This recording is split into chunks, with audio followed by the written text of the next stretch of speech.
بسم اللہ الرحمن الرحیم۔ شروع اللہ کے نام سے جو بڑا مہربان نہایت رحم والا ہے۔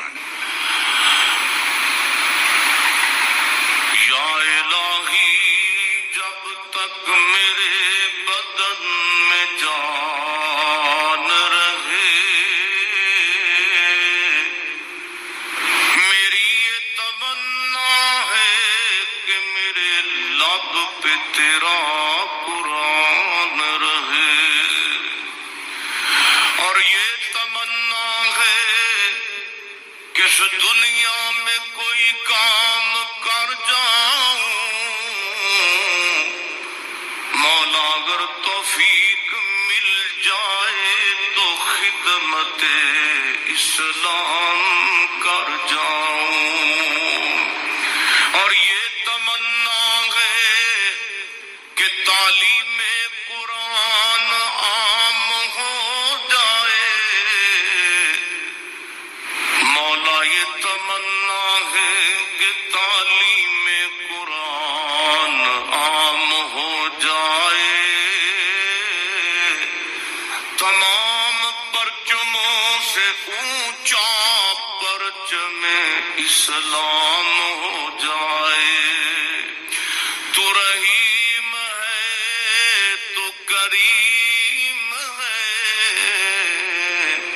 مولا تیری ذات سب سے عظیم ہے، تو کرم اپنا عطا ہمیں، تیرے کرم پہ مولا یقین ہے۔ یہ ہماری باتیں اور ہیں حضرت، جو پاک ہوتے ہیں نا ان کو خیالوں پہ بھی گرفت ہوتی ہے۔ وہ لکھا ہے کہ حضرت جنید بغدادی کے ایک مرید تھے، دم شم کر دے سن لوگ کا، وہ کو بیٹی آئی، بس تھوڑی فکر ادھر سے ادھر ہوئی، بس اسی وقت سزا مل گئی، چہرہ بگڑ گیا، بندر کا چہرہ بن گیا۔ کیا کیا؟ اب جلدی جلدی منہ چھپا کے نا لوگوں کو باہر بھیجا، دروازہ بند کر کے رونا شروع کر دیا، نمازیں پڑھتے رہے، دن بھی روئے رات بھی روئے۔ اگلے دن فجر پڑھ کے نہ لکھا ہے کہ حضرت نے آئینے میں چہرہ دیکھا، تھوڑا سا چہرہ انسانیت کی جانب لوٹ آیا تھا، لیکن ابھی بھی نقوش بندر کے تھے۔ ٹھیک ہے جی، باہر لوگ بھی آئے، حضرت نے کہا بھائی میری طبیعت نہیں ٹھیک، آج بس آستانہ بند رہے گا۔ وہ چلے گئے، سارا دن سر سجدے میں رکھ کے روتے رہے، رات بھی روتے رہے۔ دوسری صبح آئی، پھر چہرہ دیکھا آئینے میں، کافی انسانیت کی جانب لوٹ آیا تھا چہرہ، لیکن ابھی بھی نقوش موجود تھے۔ تیسرا دن پھر اسی، اب باہر بغداد شریف میں بھی باتیں شروع ہو گئیں، وہ یہ حضرت بوا کیوں نہیں کھول دیتے آج؟ سارا دن روئے، ساری رات روئے۔ اگلے دن جناب پھر وہ آئینہ دیکھا تو چہرہ انسان کا ہو چکا تھا۔ حضرت نے وہ اپنے آستانے کا دروازہ کھولا تو بندہ تو کوئی نہیں ہے، سب سے پہلے ایک شخص آپ کے شیخ حضرت جنید بغدادی کا خط لے کے آیا۔ آپ نے خط کھولا تو پڑھا تو اس میں لکھا کیا تھا؟ وہ کاکا گناہ جو کری ہے، 3 دن ہو گیا تو بھی بن کے تیرا محل ڈھونڈیا تھا، گناہ جو کری ہے، 3 دن ہو گیا تو بھی بن کے تیرا محل ڈھونڈیا تھا۔ ایمی تو نہیں میاں صاحب نے کہا تھا میرا پیر مریداں دے سے روتے رہتا۔ اور میں آپ کو حقیقت بتا رہا ہوں حضرت، جو آج کل یہ گندی ہوائیں چل رہی ہیں، اگر بچنا چاہتے ہو حضرت، اس کا طریقہ حضرت ان بزرگوں سے اپنی نسبتیں لگا، بچ جاؤ گے۔ یہ شرق پور شریف نقشبندی مجددی خانقاہ حضرت خواجہ شیر محمد شرق پوری رحمۃ اللہ تعالی لکھا، حضرت کا ایک مرید تھا۔ میں آپ کو اس دور کے حوالے سے بات سنا، کسی سکھ عورت پہ عاشق ہو گیا، لیکن کیا تھا، اللہ نے زنا سے بچائے رکھا، اللہ نے حفاظت فرمائی، موقع ہی نہیں ملا۔ ایک دن کیا ہوا، باہر کھڑا تھا تو دیکھا سکھ عورت کا جو خاوند ہے نا، وہ سر پہ گٹھڑی رکھ کے جا رہا ہے۔ اس کو پوچھتا ہے تو کتنے چلا ہے؟ اس نے کہا میں نے ذرا 3 دن نہیں جانا پہ گیا، میں جمعے کو واپس آواں گا۔ بڑا خوش ہوا، اس نے کہا لے بھائی 3 راتیں مل گئی منہ کالا کرنے کو۔ ادھر سے بھی پیغام آیا کہ خاوند نہیں ہے تو آنا۔ وہ منتظر تھا کہ گاؤں سو جائے سارا، بس پھر میں جاؤں گا۔ وہ جب گاؤں سو گیا نا، جب گیا تو کیا دیکھتا ہے، سکھ ننگی تلوار لے کے نا چھت پہ پہرا دے رہا ہے، ڈر کے بھاگ گیا۔